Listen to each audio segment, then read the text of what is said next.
aí, boa noite. Boa noite. Boa noite a todos. Alegria deles, feliz Páscoa para vocês. Para vocês também. Eu queria começar perguntando como começou a ADI, o que é a ADI. Vou deixar o Então, eu vou começando e depois a doutora Eunides vai completando aqui, né?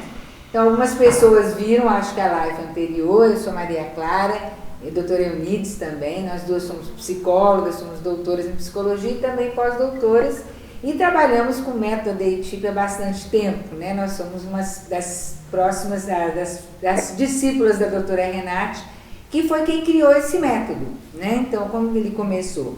Começou com a doutora Renate em 1975, ela já era psicóloga, e ela foi fazendo um trabalho com os pacientes dela que traziam grandes sofrimentos, de todo tipo de sofrimentos, psicossomáticos, problemas existenciais, problemas de relacionamento, transtornos, depressão, transtorno obsessivo compulsivo e outros tipos de doenças. E ela começou a se perguntar assim, qual que é a origem do sofrimento psíquico? Onde que começa essa ferida? Porque ela foi percebendo que existia uma ferida emocional, uma marca, que começava desde o início da vida e que esses registros, essas mágoas, esses ressentimentos não eram nem tanto pelo que acontecia, mas pelo que a pessoa significava, qual o sentido que ela dava para aquilo. E que a resposta, tanto de como que começou o problema, como qual a solução para o problema, para o sofrimento, estava dentro da própria pessoa. Então ela foi criando uma metodologia de questionamento. Ela vai questionando, né? O paciente está de olhos fechados e ele vai descobrindo imagens, cenas interiores, como se fosse passando um filme da vida da pessoa, mas daqueles momentos específicos que interessam, emocionalmente importantes, ou que estavam ligados a problema, ou também que estavam ligados a momentos muito positivos e que podiam ajudar a pessoa a enfrentar aquele momento da vida dela. Só que a pessoa estava de olhos fechados, mas não estava hipnotizada. Então a abordagem direta do inconsciente é abordar esses registros que estão inconscientes, como se fosse uma memória não consciente, mas de forma consciente. Então é conscientemente abordar esse inconsciente através de um questionamento específico, que ela chamava de um questionamento socrático, e a própria pessoa ia descobrindo essas respostas dentro dela. Então foi surgindo uma psicoterapia para trabalhar especificamente esses conteúdos que são a raiz de uma série de problemas, como se fosse uma árvore. Se você trabalhar a raiz que está doente, toda a árvore vai se curando a partir da base para cima. Então não é uma regressão, porque a pessoa está consciente e ela traz a situação no momento presente. Então não é nem passado nem futuro, é uma presentificação de uma situação vivida historicamente no passado, mas o efeito está trazendo seus efeitos até o dia de hoje.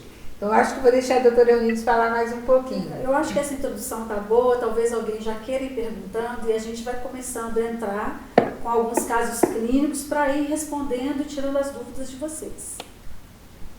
Eu quero dizer às pessoas que estão acompanhando a gente que estamos conversando hoje, uma vez, doutora Maria Clara, doutora Eunides, sobre o método ADI, abordagem direta ao inconsciente. E você fica à vontade para já mandar perguntas, né? Você que tem experiência, você que ainda quer saber um pouco mais, fique à vontade, a live quem faz são vocês. Na verdade, eu sou apenas um mediador aqui, para que a coisa dê certo. Mas eu queria aproveitar muita gente mandando boa noite, mandando coraçãozinho. Eu não vou deixar de passar com o pessoal que estão falando com a gente aqui. A Jerusa botou, que alegria, mais uma oportunidade de ouvir a doutora Maria Clara e a doutora Eunice. A Luciane, muito bom ouvi-las, é verdade, sempre muito bom. Eu queria perguntar à doutora Eunice um pouco mais. A gente vive uma era que a depressão seja uma doença do século. A ansiedade e a depressão, uma coisa leva a outra. A ADI ajuda a depressão, ajuda nesse melhora da depressão, também na ansiedade? Bom, na verdade, o que nós temos que prestar atenção é que quando a gente fala de depressão, pânico, transtorno obsessivo compulsivo, nós estamos dando nomes a uma sintomatologia que a pessoa já traz na vida dela, que podem ser inúmeras. Mas para nós, o que é mais importante é a gente trabalhar a origem do sofrimento psíquico, como a Maria Clara falou também para nós, né? Então, por detrás da sintomatologia, nós encontramos o que? Lá na base do sofrimento psíquico. Como ela já nos disse, são situações que a pessoa viveu e o significado que ela deu para essas situações. Então, assim, a depressão de uma pessoa, embora ela tenha sintomas comuns com as outras depressões de outras pessoas, lá na base do sofrimento psíquico, o sofrimento é sempre único, é sempre particular, porque tem muito a ver com a história da pessoa, com o que ela viveu, mas principalmente com o posicionamento que ela assumiu diante daquilo que ela viveu. Mas agora, como a pergunta ela está mais direcionada para a depressão, e no pós-doutorado eu trabalhei com relacionamento conjugal, e a Maria Clara, a pesquisa dela foi justamente a psicoterapia do método ADITIP aplicada em pacientes depressivos. Então ela tem uma pesquisa já com um artigo científico publicado. Então eu quero passar essa pergunta para Maria Clara. Então, o que a gente percebe é o seguinte: existe uma raiz de um sofrimento, que é como um núcleo de sofrimento, que se espalha para vários tipos de sintomatologias. E a depressão é uma dessas sintomatologias e é um problema muito sério que tem agravado nos últimos tempos, inclusive por causa de toda essa situação, toda essa mudança que houve com a contemporaneidade, com os relacionamentos virtuais, com o distanciamento. Então, essa sensação agora é diferente, porque não é um movimento que a pessoa, todos estão num relacionamento de isolamento, mas com muita ligação afetiva também.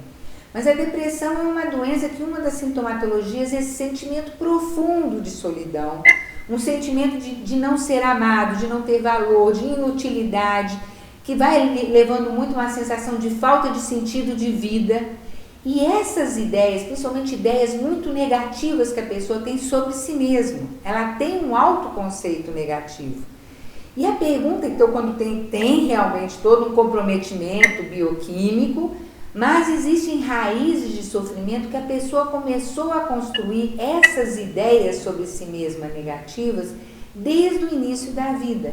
Então, os pacientes que eu fui tratando, a gente fez pesquisa quantitativa, qualitativa, para ver o grau de mudança que a ADI fazia no começo, no meio, no final, também qualitativa, e o que a gente foi percebendo? Que a possibilidade de melhora é mais de 80% de mudança. Não só nessa pesquisa, mas outras pesquisas sobre depressão que também foram feitas com a ADI, porque nós temos, né, nesse trabalho, tem a TIP clínica, mas também nós temos um trabalho de atendimento voluntário pelo tratamento de pessoas que não podem pagar, que é a Fundacino. Temos também um núcleo de pesquisa que faz pesquisa constantemente e tem uma escola de formação para ensinar profissionais formados, psicólogos e médicos, com essa especialidade que é o método ADITIP. Então, o que se vai descobrindo? Eu estou pensando nas pessoas que eu atendi. Um sofrimento principalmente ligado à dificuldade de relacionamento dos pais desde o início da vida. E dificuldade de relacionamento, a Eunice vai falar um pouquinho mais sobre isso, ela está muito ligada a problemas psicológicos que esses pais trazem do passado deles. É como se eles trouxessem uma mala, uma bagagem de situações, de problemas, de sofrimento que esses pais já trazem, que às vezes já trazem também dos avós, dos bisavós. Então a pessoa traz isso e quando entra no relacionamento conjugal, essas dificuldades começam a se misturar. Então um casal, pode ser instrumento de mudança, de transformação, de ajudar o outro a ser melhor, mas também tem muita força de mexer com feridas já do passado. E o que acontece com a criança? Eu estou pensando nesse caso dos pacientes que eu atendi. Essas dificuldades eram entendidas como eu não sou bem-vindo, a pessoa vai tirando uma conclusão de si mesmo. Eu não venho do amor, eu não sou fruto do amor, porque as brigas são entendidas como falta de amor, principalmente pela criança, e eu não deveria existir. Eu sou um peso, eu sou um problema. Às vezes em situações que a mãe está dizendo, eu não queria estar grávida agora, não porque ela esteja rejeitando a criança, mas às vezes porque ela tinha feito um outro plano. Ou às vezes por situações financeiras, tem filhos demais, não pode ser agora, não tem condição financeira. Só que essa criança, ali no caso para os meus pacientes, né, registraram isso como não sendo bem-vindo, não sendo amado, como sendo um problema, um peso, e já começando a fazer um movimento interno, às vezes de autodestruição, para não existir. Foram pessoas que viveram, mas esse sentimento, né, de peso, de ser um problema, de ser um estorvo, a minha vida não tem sentido, elas foram carregando ao longo da vida.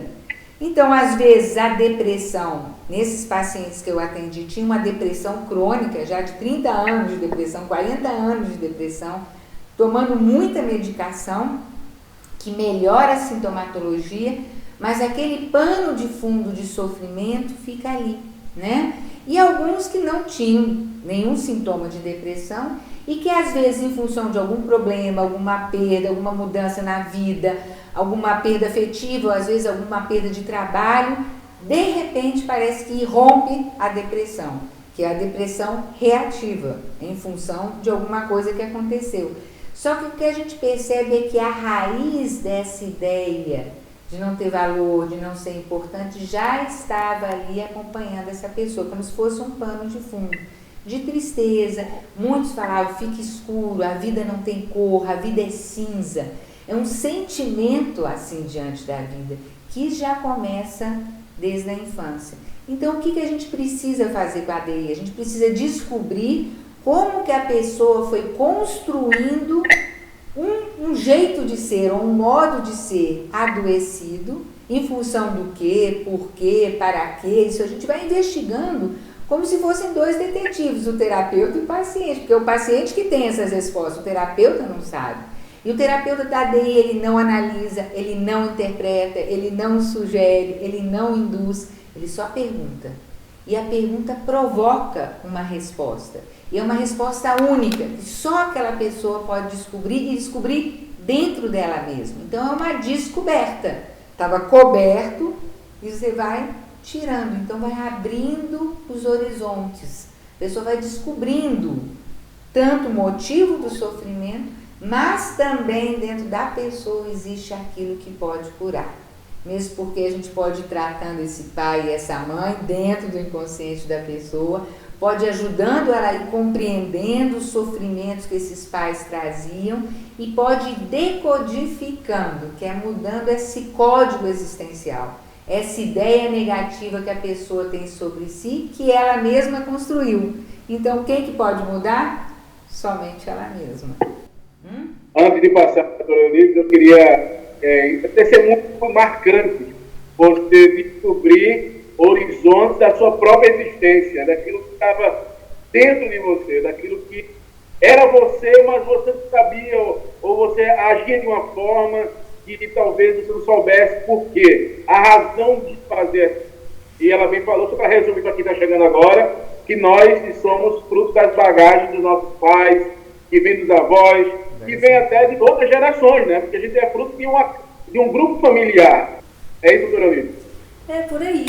Mas o que é interessante quando você perguntou, por exemplo, sobre a depressão, então, continuando, não falando especificamente da depressão, mas as pessoas nos perguntam sobre os tipos de doenças, né? E a ADI, como é, você pode trabalhar quem tem síndrome do pânico, você pode trabalhar quem tem ansiedade, quem tem problemas de relacionamentos. Então, nós estamos falando das sintomatologias, mas nós não trabalhamos sobre os sintomas, mas nós trabalhamos realmente sobre aquelas vivências originárias que tem muito a ver com a forma como a pessoa fez o seu próprio processo de formação. Então, esses são horizontes desconhecidos pela pessoa, assim, ela não tem consciência deles, mas ao mesmo tempo estão dentro dela e ela já os viveu. Então, assim, a nível inconsciente, ela sabe o que está dentro do seu inconsciente e por isso que é ela mesma que vai encontrar essas respostas.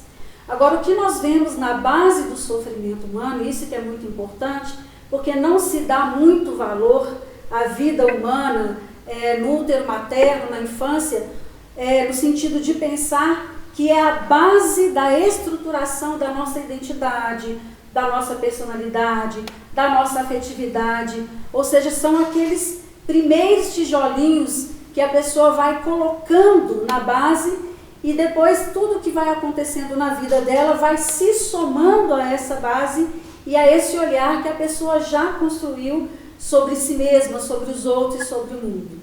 Então, basicamente, a criança que chega no útero materno, os primeiros referenciais afetivos dessa criança são os pais. E se dá, normalmente a gente sabe no senso comum que o amor do pai pela criança, o amor da mãe pela criança é muito importante. Sabe-se menos, e agora muito mais, inclusive a minha pesquisa ela foi muito nessa direção, a de doutorado, de como que a relação entre os pais, a qualidade da relação entre os pais está na base da construção da identidade e da formação psíquica dos filhos. E são esses três movimentos relacionais que nós encontramos na base de todo o sofrimento psíquico. Por isso que eu comecei por aí. Então não se trata apenas de falar dos sintomas que são as doenças, mas do que nós encontramos na base do sofrimento humano, onde começa a formação psíquica da criança. E os primeiros modelos afetivos são quem? São os pais. Eles são os principais referenciais. Oi? Eu queria interromper um pouquinho, encaixar uma pergunta nessa sua abordagem. Sim. Meus pais se separaram, eu tinha 9 anos. Eu não fui criada pela minha mãe. Hoje tenho muita dificuldade com a minha filha. A ADI pode me ajudar? Com certeza. Então, veja bem, toda essa história, ela se encontra registrada no inconsciente dessa pessoa.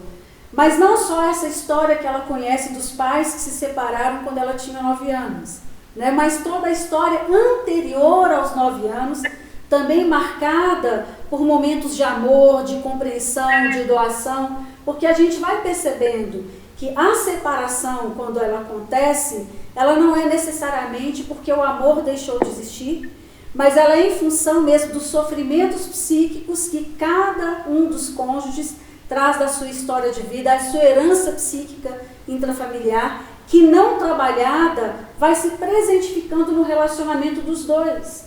Então, por exemplo, eu atendo muitos casais, é possível você trabalhar a relação, a qualidade da relação e recuperar muitos relacionamentos.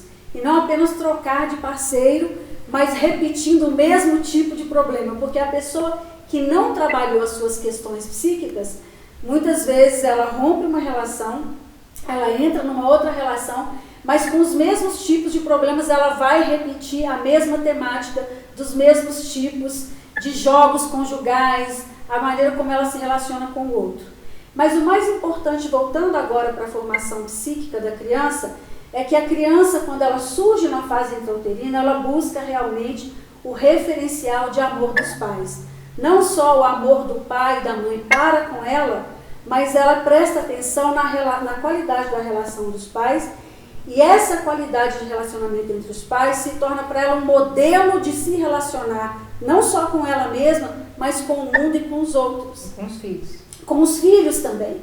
Então, muitas vezes ela se vê, e é uma surpresa para o paciente, porque quando ele começa a olhar para dentro de si, quando você vai trabalhar as questões conjugais, por exemplo, que uma pessoa traz, ou com os filhos, ela começa a ver repetição de conteúdos psíquicos e ela começa a perceber que aquilo que ela faz é aquilo que ela percebeu, registrou e se identificou, não só com os pais, mas com avós, bisavós e muitas vezes de mais gerações atrás. Então, por isso que a qualidade do amor, da relação entre os pais, é um dos espaços de formação psíquica dos filhos, está na base da formação psíquica, então por detrás de muitos sofrimentos que as pessoas trazem na atualidade, tanto sofrimentos psíquicos de ordem de depressão, de ansiedade, quanto outros também, mas dificuldades de relacionamento, de trabalhar, como eu vou contar um caso daqui a pouco de uma pessoa que sempre deixava para depois o que ela devia fazer agora, mas a gente encontra lá na base do sofrimento a questão da qualidade do relacionamento intrafamiliar. E quanto mais próximos a criança, eles são referenciais mais fortes. Então começa com os pais, o grupo familiar, irmãos, depois avós e depois vem as outras pessoas que fazem parte da humanidade.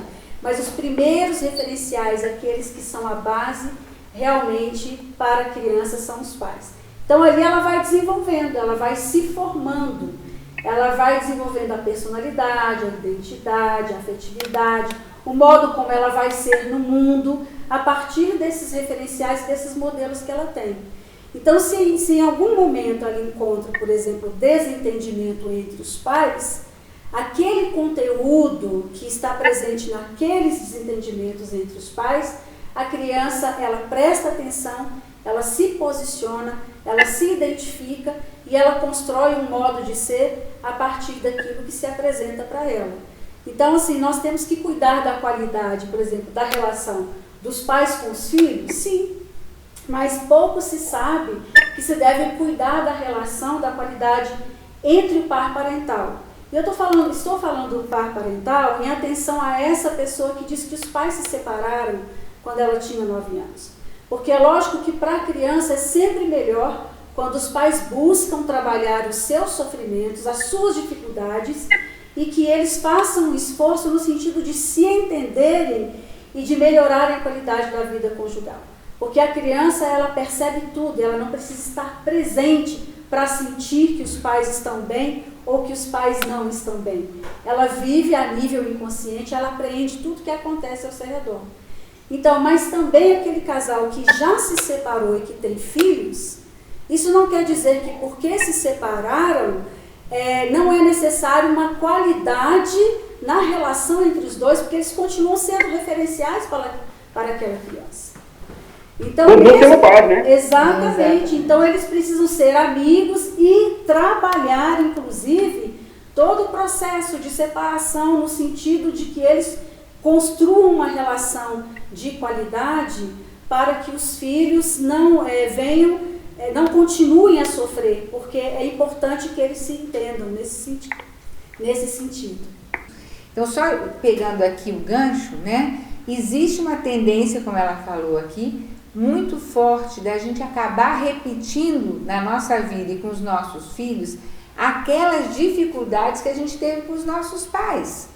Né? Não por uma obrigação, porque nós somos livres para nos posicionar, mas é uma tendência psíquica muito grande, porque é um modelo de referência de relacionamento. Então, isso que a Patrícia, acho que perguntou, se a gente vê que a angústia que ela está sentindo, da dificuldade de relacionamento com a filha dela, que talvez seja muito parecido com a dificuldade de relacionamento que ela tinha com a própria mãe. E pela angústia que ela está sentindo, a gente vai percebendo a vontade que ela quer de acertar, de estar bem com a filha, porque ela ama essa filha. Então a dificuldade não é no nível do amor, a dificuldade é no nível do relacionamento, porque se tem alguma tendência a repetir e depois ela sofre, porque ela se vê, às vezes, tendo atitudes que a mãe tinha com ela, que ela não gostava, e quando ela vê, ela está tendo com o filho. Eu tenho um paciente, por exemplo, que ele veio fazer a terapia, uma pessoa de torno de 40 anos, e que ele fez, porque ele viu a gente falando numa palestra que a gente fez, e ele falou isso, que ele estava horrorizado, que a coisa que mais ele sofreu na vida dele era o jeito que o pai dele lidava com ele. Então a queixa que ele tinha do pai, que era um pai frio, que era um pai autoritário, era um pai que não conversava, era um pai pouco afetivo, muito rígido, e que ele a vida inteira sofreu por causa desse pai. E ele jurou para ele que o dia que ele tivesse um filho, ele seria totalmente diferente com esse filho. E quando esse filho nasce, o filho tão esperado e tão querido, ele começou a se ver tendo as mesmas atitudes com o filho que o pai tinha com ele. Então ele foi fazer a terapia, ele falou, eu quero parar de repetir meu pai. Eu quero sim, acho que meu pai tem coisas boas, mas eu não quero repetir as coisas negativas. Então, porque meu filho está sofrendo, e eu estou sofrendo de ver meu filho sofrer, porque eu amo meu filho, então o amor estava ali. E nós fomos fazendo então com ele todo um trabalho de resgate, de trabalhar esses registros negativos que ele tinha em relação ao pai, que aos poucos ele foi percebendo que também não era só o pai, mas também tinha uma relação ali com a mãe, que um provocava a reação negativa no outro, porque isso é muito comum de acontecer, né? Porque um pode, por exemplo, vamos dizer, um marido, um pai, que já traz uma história de vida, de se sentir não importante, que ele não tem valor, que ele não é necessário. Aí ele casa com uma esposa, por exemplo, que se sente muito abandonada, mas que tem a sensação de que ela tem que fazer tudo sozinha, porque ela não pode contar com ninguém. Então o que ela faz? Ela faz tudo sozinha, exclui ele, e quanto mais ela exclui, mais ele se sente menos importante, menos valorizado. Aí o que ele faz? Ele se afasta. Já que ela faz tudo sozinha, então ele deixa ela fazer sozinha e se afasta. Quando ele se afasta, ela fala, tá vendo como ele me abandona? Aí o que ela faz? Já vi que eu tenho que fazer tudo sozinha mesmo. E aí isso são histórias da vida dele, da vida dela, que ficam aqui no palco, né, dessa trama que vai se formando aqui. Eles vão repetindo, às vezes, relacionamentos que eram dados dos pais deles nessa história.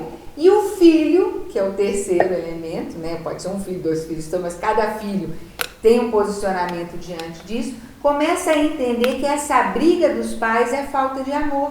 E não é. Porque, na realidade, os dois estão sofrendo. Porque os dois gostariam de dar certo. Porque a felicidade dos dois é estarem bem. Foi para isso que eles resolveram ficar juntos. Então, vão sofrimentos que vão se acumulando e que, se não são resolvidos, tendem a se repetir na próxima geração. Então, não é, quer dizer, a gente percebe que isso passa como se fosse um bastão passando para a próxima geração, mas como herança psíquica, que é uma coisa que o Nietzsche fala, é um material psíquico que atravessa gerações. Agora, o mais importante, que dentro do que a Maria Clara está colocando, é a gente entender o seguinte: existe uma possibilidade de nós nos identificarmos com toda a herança psíquica dos nossos pais, uma herança de sofrimento psíquico. Mas não existe um determinismo, ou seja, nós somos livres para nos identificar ou não. E dentro da psicoterapia, a possibilidade muito interessante da pessoa, ela se ver naquilo que ela é, resgatar o seu eu autêntico e tornar-se quem ela deveria ser, no sentido dessa não repetição. Mas mais do que isso, ela tem a chance de trabalhar essa herança psíquica e transformá-la, inclusive agindo sobre o meio familiar e transformando o meio familiar. Então eu gostaria de dizer para a Patrícia que é o seguinte, que mesmo que os pais tenham se separado aos 9 anos, existiu uma história de amor, provavelmente ela é fruto de uma história de amor, ela só não sabe disso porque ela pode estar fixada nessa ferida, porque é o que acontece com os pacientes de uma forma geral. Né? Se você tem um amigo que te tratou bem a vida inteira e um dia ele falha, você vai ficar fixado no dia que ele falhou com você. Então o ser humano ele tem isso, ele coloca o olhar dele, ele se fixa sobre um determinado acontecimento, ele generaliza e passa a olhar para todo mundo a partir do significado que ele deu com aquele olhar. É como se ele colocasse um óculos, por exemplo, verde, aí a partir dali ele vai enxergar tudo verde, ele perde as outras cores da vida, compreendeu? Então no momento em que a gente retoma, a gente faz o acesso a essas vivências originárias, que está na base do sofrimento psíquico da pessoa, e a pessoa tem a oportunidade de lançar um olhar de compreensão para si mesma e para os pais, porque ela vai acessando a história dos pais, dos avós, no sentido não só de verificar os sofrimentos, mas de compreender. No momento em que ela começa a compreender o significado e o sentido que ela deu, vai modificando, então ela vai resgatando os laços afetivos com os pais, com os avós, bisavós, consigo mesma. E o mais importante, ela vai descobrindo que aquilo que ela pensava que ela era, que estava limitando a vida dela e os horizontes para a vida dela, não é bem aquilo. Ou seja, ela começa a fazer uma descoberta do seu eu pessoal autêntico e das suas qualidades, inclusive aquelas que ela havia bloqueado, e se abre um horizonte de possibilidades para a pessoa. Então eu queria dizer para a Patrícia que há uma chance muito grande dela descobrir o quanto ela foi amada e o quanto ela pode trabalhar a relação com a filha dela e de uma forma, a partir do momento onde ela trabalha a sua história e tem uma relação de qualidade muito boa. Então, um outro exemplo que eu vou dar, eu acho que quando a gente dá exemplo, as pessoas vão se identificando e compreendendo melhor, não é? De um paciente que a queixa dele era de que todas as coisas que ele tinha para fazer hoje, ele adiava e deixava para depois. Então, assim, mesmo que ele se planejasse... Oi? Eu pedir licença a vocês, porque tem muita gente querendo participar com a gente. Eu queria só incluir as perguntas para encaixar aí. Primeiro, pelo que eu entendi, a ADI traz à tona que foi prejudicial à minha existência diante da minha possibilidade de mudar aquela história, daquilo que eu vivi já. Então, para as pessoas entenderem, estou chegando agora, falando sobre o método TI, a abordagem direta inconsciente, doutora Maria Clara, doutora Eunice, mas eu queria colocar aqui algumas perguntas. Estão mandando, muita gente participando, para fazer justiça àquelas pessoas que estão conosco desde o início aqui na live, dizer que tem que a gente mais uma vez. Uma pergunta aqui, deixa eu ver qual é mais perto. A Beth, parabéns Maria Clara e Cides, conteúdo muito bom e esclarecedor sobre o método. A Inês, a ADI fala de fenomenologia, da consciência e do inconsciente. Quais são as razões teóricas da ADI? Quais são as raízes teóricas? Falando um pouco mais aí da abordagem teórica da ADI. E Padre Rafael, quando se chega à origem da dor e há uma decodificação do registro, como trabalhar no processo de reconstrução? Duas perguntas técnicas. Não são perguntas técnicas, mas eu acho que o caso que eu estou trazendo agora vai nos ajudar a compreender. Eu gosto muito de ilustrar, né, porque tem muita gente da área, que eu estou vendo pelas perguntas, mas tem muita gente que não é da área. A gente tem que procurar falar numa linguagem que dá para todo mundo compreender. Mas obrigada a todos vocês que são psicólogos, que estão presentes também nessa live, não é? Mas o caso dessa pessoa, por exemplo, a queixa dela era que ela deixava para depois o que ela deveria fazer agora, e por mais que ela tentasse começar, ela não conseguia. E além disso, tinha alguns traços de toque, no sentido de ficar conferindo todas as coisas que ela fazia.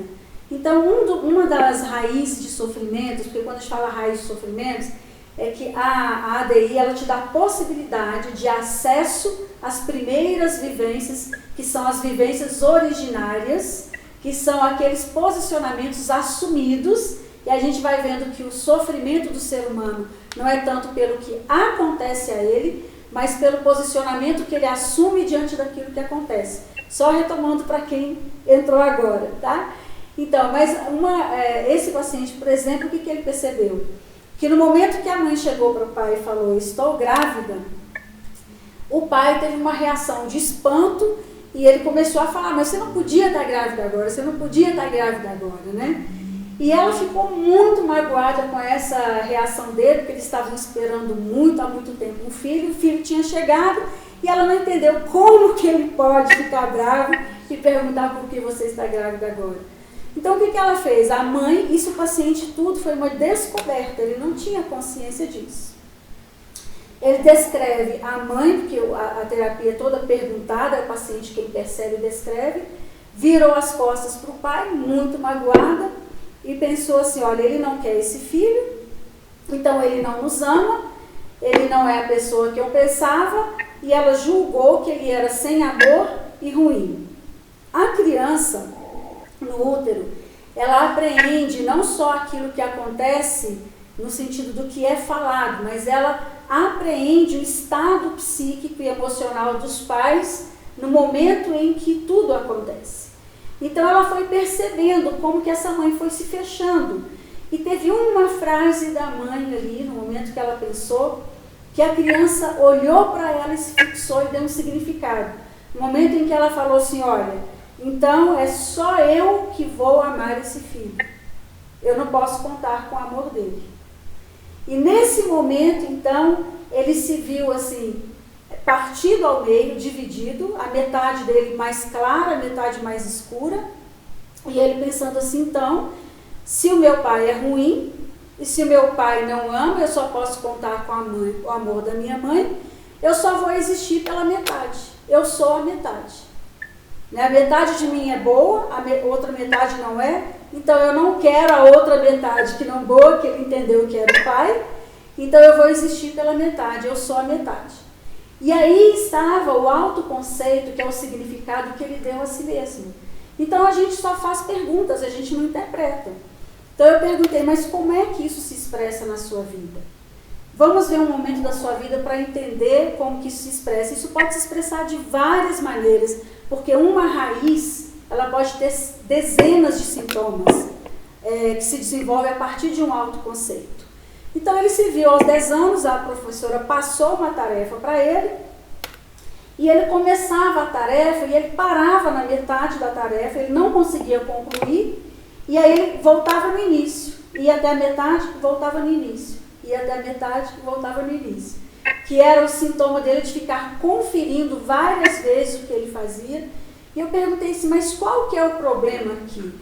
O que isso tem a ver com você dizer que você é só metade? Ele falou, não consigo concluir o meu pensamento. Então eu tenho sempre a sensação de estar errado. E eu começo a voltar para conferir. E sempre vai dar errado, porque eu só vou até metade e não termino a conclusão. Então o que a gente vai percebendo? Que a frase registro, como a doutora Renata chamava, ou seja, o autoconceito que a pessoa faz, que é o significado que ela dá a si mesma, é que está na base do sofrimento psíquico. Então eu tenho sempre a sensação de estar errado. Então a gente está ouvindo. Eu começo a voltar para. Então no momento em que a pessoa diz eu sou, eu só vou até metade. Aquilo que ela diz de si, ela acata e ela começa a trabalhar no sentido de concretizar isso na existência dela. Voltamos aí? Conseguiu voltar? Ótimo. Bom, estamos aqui. Alguns problemas técnicos, mas estamos de volta. Então, esse exemplo que a Eunice foi contando, né? E eu achei muito interessante, porque ela está contando uma situação de um paciente que ela teve. E é muito isso, a gente vai pensando nas situações em que são muitos pacientes, né? Então, já são, com 45 anos de existência, existem mais de 135 mil pacientes atendidos. Então, a quantidade de informação, de casos específicos e algumas coisas que a gente percebe que se repetem, né? E que, com aquela pessoa que perguntou da fundamentação, quer dizer, a gente vai percebendo cada vez mais, a ADI surgiu da prática clínica. Então, a doutora Renata, pelo questionamento, ela foi descobrindo essas respostas e foi descobrindo que tinha algumas respostas que eram singulares, era daquela pessoa, mas algumas coisas a gente podia ver que eram universais, que se repetiam, que estavam presentes em todos os seres humanos. E nesse processo de estudo, a gente tem percebido cada vez mais, já na época do primeiro livro da doutora Renata, As Chaves do Inconsciente, depois o Inconsciente Sem Fronteiras, ela já estava percebendo, fazendo um diálogo muito grande com o Viktor Frankl, da logoterapia, já estava percebendo uma grande proximidade com o Husserl, com Edmund Husserl, da fenomenologia, e Edith Stein. E nós temos estudado cada vez mais, percebendo que a fundamentação filosófica e antropológica da ADI se assenta sobre a fundamentação da fenomenologia de Edmund Husserl e de Edith Stein, e principalmente essa constituição da pessoa humana, que Edith Stein vai falar isso, e o Viktor Frankl também, mas Edith Stein é anterior a Viktor Frankl. Edith Stein vai falar que o ser humano tem uma estrutura da pessoa humana, que ele é composto de corpo, e é um corpo pessoal, o corpo dele próprio, não é um corpo qualquer, do psiquismo, que é essa dimensão dos afetos, das emoções, que é uma dimensão mais impulsiva, e a dimensão do espírito, que não é no sentido religioso, mas no sentido da liberdade, da vontade, da decisão. Então é essa dimensão mais interna do ser humano que pode se posicionar. Então não é para fazer a terapia só para descobrir que tem problemas e por quê. É muito mais que isso, né? O objetivo é descobrir como que a própria pessoa construiu o sofrimento que ela tem hoje, para que ela mesma descubra quais são os caminhos de mudança, e é sempre possível mudar. Doutora Renata dizia sempre, o ser humano pode e quer sempre mudar para melhor. Isso nos mobiliza, isso nos dá vontade de viver, isso nos dá sentido para a vida. Então o processo psicoterapêutico da ADI não é só para resolver problemas, mas é exatamente para ajudar a pessoa a ser mais ela mesma, mais autêntica, mais livre, e é também um trabalho preventivo, porque essas situações, por exemplo, que a doutora Eunice contou, elas aparecem de várias formas, porque pai e mãe, na grande maioria das vezes, querem o melhor bem para os seus filhos, Na realidade, eu nunca conheci um pai e uma mãe que não quisesse o melhor para os seus filhos. O que acontece muitas vezes é que eles, buscando o melhor, às vezes por causa das dificuldades pessoais, não acertam muito. Então a gente precisa ajudar a descobrir esse amor, como a Eunice falou para a Patrícia, que está lá escondido, apesar das dificuldades de relacionamento. E é sempre possível. Então, por exemplo, teve um caso, um paciente que eu atendi que também chegou com o mesmo tipo de sintoma, transtorno obsessivo compulsivo. Agora, as sintomatologias, elas são diferentes, o nome da doença é o mesmo. Como ela se expressa é muito diferente de pessoa para pessoa, né? Então, no caso dele, ele tinha que repetir, no mínimo, 2 vezes cada movimento que ele fizesse. Ele tinha um sofrimento enorme, porque ele sabia que aquilo que ele fazia não tinha sentido de ser, mas era mais forte do que ele. Ele tinha a sensação que se ele não repetisse 2 vezes, pelo menos, alguma tragédia ia acontecer. Só que às vezes ele estava mais nervoso, porque está muito ligado também à ansiedade, né? Então ele fazia, às vezes quando ele estava mais ansioso, às vezes ele fazia 2, ele fazia 4, 6, 8. Era sempre de 2, era sempre múltiplo de 2. Mas ele mesmo não entendia isso. E ele desenvolveu uma técnica de fazer os movimentos muito rápido, que ninguém percebia. Mas ele sabia. Então se ele desse um passo, ele tinha que dar 1 e 2. Se fosse virar uma folha de papel, 1 e 2. Às vezes 4, às vezes 6, virar o copo de água. Eram movimentos compulsivos. Quando fomos fazendo a terapia dele, o que ele descobriu em determinado momento? Por isso que eu lembrei, só que o sintoma era diferente, a história um pouco diferente. Quando a mãe estava grávida, então as pessoas perguntam, mas é sempre lá no útero materno? Não, não é sempre. Mas a grande maioria dos problemas começam a ser construídos nessa fase que as pessoas prestam um pouco atenção, mas é uma das fases mais importantes para a estruturação psicofísica e existencial de uma pessoa. O que ele descobriu? Apareceu uma situação da mãe e do pai brigando, e nessa briga a mãe dizia para o marido, para o pai da criança, pode ir embora que você não me faz falta nenhuma. Eu dou conta dessa criança sozinha, nós não precisamos de você, pode ir embora. Esses pais não se separaram, mas essa relação foi sempre muito difícil e sempre vinha essa ideia, pode ir embora, você não faz falta. O que ele concluiu? Uma coisa parecida, eu sou só uma metade, a metade só da mãe. O pai está fora dessa relação. E aí o que ele percebeu? Eu perguntei também, como é que isso se expressa? E ele viu uma situação dele com 6 anos, tirando e colocando a meia.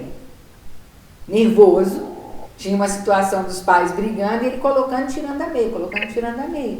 E aí eu perguntei, mas o que uma coisa tem a ver com a outra? Quer dizer, ele não está, vocês estão vendo que ele não está hipnotizado, que não é uma regressão de idade, ele fala no presente, ele está trazendo ali. Ele falou assim, eu preciso repetir, mas eu falei, mas qual que é a ligação de uma coisa com a outra? Olha o que ele descobriu, ele levou um susto e eu também, mas foi uma resposta que veio da interioridade dele. Ele falou, se eu sou uma metade, eu tenho que fazer pelo menos 2 vezes para dar um inteiro. Então, essa necessidade de ser inteiro, de ser completo, é uma necessidade do ser humano. E quando alguma coisa bloqueia, no caso dele, no caso que a Eunice contou, a pessoa não podia completar nada que ela fazia, ela parava pela metade, e pode ter outras coisas ligadas a isso, e ele tinha necessidade de fazer pelo menos 2 vezes para se sentir um inteiro, para unir os pais dentro dele. Agora, lógico que isso não era a solução, então tinha que ter mais e mais e mais. E isso, o que é importante? Foi tratado, foi resolvido, foi decodificado. Então, esse sintoma do transtorno obsessivo compulsivo, ele deixou de ter, assim como esse paciente da Eunice. Então, são situações, e nós trabalhamos com uma equipe. Então, são vários profissionais que trabalham com a ADI, vários profissionais que, inclusive, alguns foram formados por nós, que já trabalham com a ADI no Brasil inteiro e também no exterior. Então, nós temos profissionais na Itália, temos profissionais na Polônia, temos profissionais na Alemanha, em Viena, em Portugal. E são pessoas que vão, pela experiência clínica, confirmando essa possibilidade. E é isso que a gente queria passar, essa esperança, essa possibilidade de mudança. Estamos faltando só 5 minutos para concluir a live. Eu queria incluir a pergunta para vocês responderem já a reta final. Só dar o número aqui lá da TIP Clínica, no DDD 31 30710101. DDD 31 30710101. E há muita gente perguntando, como fazer? Eu quero fazer, mas eu quero fazer onde? Como é que eu posso? Muita gente aqui no Nordeste, gente de São Paulo, do Rio, muita gente, o conteúdo é muito bom, mas eu quero fazer. E aí agora? Tem o telefone daqui de Belo Horizonte, nós já passamos, você já passou, mas vocês podem também acessar o nosso site, é só colocar lá no Google TIP Clínica, e lá vocês terão todas as informações, inclusive dos lugares onde nós estamos no Brasil e no exterior também, né? Mas, assim, se a gente pudesse agora finalizar com algumas palavras, porque nós falamos muito da origem dos sofrimentos, mas eu quero dar um enfoque maior na questão da possibilidade de mudanças. Porque se o ser humano, ele tem um eu dentro dele que é livre, que não é o eu psíquico, mas é o eu espiritual, que se posiciona, que é livre, que é capaz de transformar, inclusive, a realidade psíquica, isso significa que no momento em que a pessoa ela entra na história, acessa a sua vivência, e ela começa a compreender, como o caso que eu contei, aquele pai, aquela mãe, a situação que viveu, e a perceber que não é bem assim como ela pensou que era, que ela vai tendo acesso aos sentimentos, às emoções, à história desses pais, e ela vai recuperando várias vivências de amor, porque tem muitos momentos positivos no inconsciente que são transformadores, como um paciente que descobriu que no momento em que ele amou o pai abandonou a bebida, e o pai havia sido quase que a vida inteira, até os 9 anos de idade dele, um alcoólatra. E foi realmente o momento onde ele amou aquele pai, que o pai foi tocado em suas feridas e foi transformado também, e decidiu parar de beber. Então nós vamos vendo a força que o ser humano tem no sentido de poder mudar. Porque se é ele mesmo que se autoconfigura de uma determinada maneira, só ele pode realizar a sua própria mudança. Mas não é qualquer mudança, isso que eu queria chamar a atenção. Só quando você toca nas verdades e nos valores constitutivos do ser humano, é que ressoa dentro da pessoa como uma verdade, é que ele começa a fazer o processo de mudança.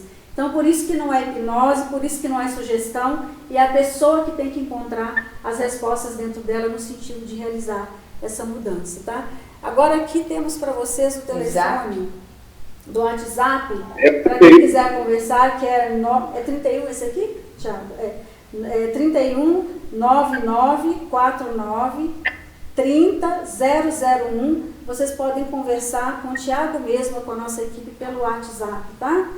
Bom, mas isso aí, eu espero que com essas palavras nós tenhamos deixado um rastro de esperança para vocês, porque nós sabemos, através da experiência, que apesar de todos os sofrimentos que possamos ter vivido, se nós chegamos ao nascimento, né, e atravessamos toda uma existência, toda uma vida, é porque houve muitos momentos de amor na vida da pessoa que nós não aproveitamos, e no momento onde esses momentos são acessados, porque eles não se perdem, nós podemos aproveitá-los no sentido de descobrir quem de fato nós somos e nos tornar quem nós somos. Então, acho que a última palavra que a gente pode dar é essa, né? O nosso grande objetivo de falar aqui, falar para as pessoas, agradecendo muito a presença de todos, o seu convite também da obra de Maria, é de passar assim, existem sofrimentos sim, mas o ser humano não é, como dizia o Victor Frankl, ele não é condicionado, ele tem condicionamentos, mas ele é capaz sempre de se superar, de fazer de si uma pessoa melhor, com terapia ou sem terapia. A gente percebe que esse trabalho que você vai recuperando a pessoa integral, ele dá um grande empurrão, né? Então, subir a montanha, nós vamos ter que subir todos, mas se a gente puder subir a montanha sem carregar uma mochila de pedras, fica bem mais fácil.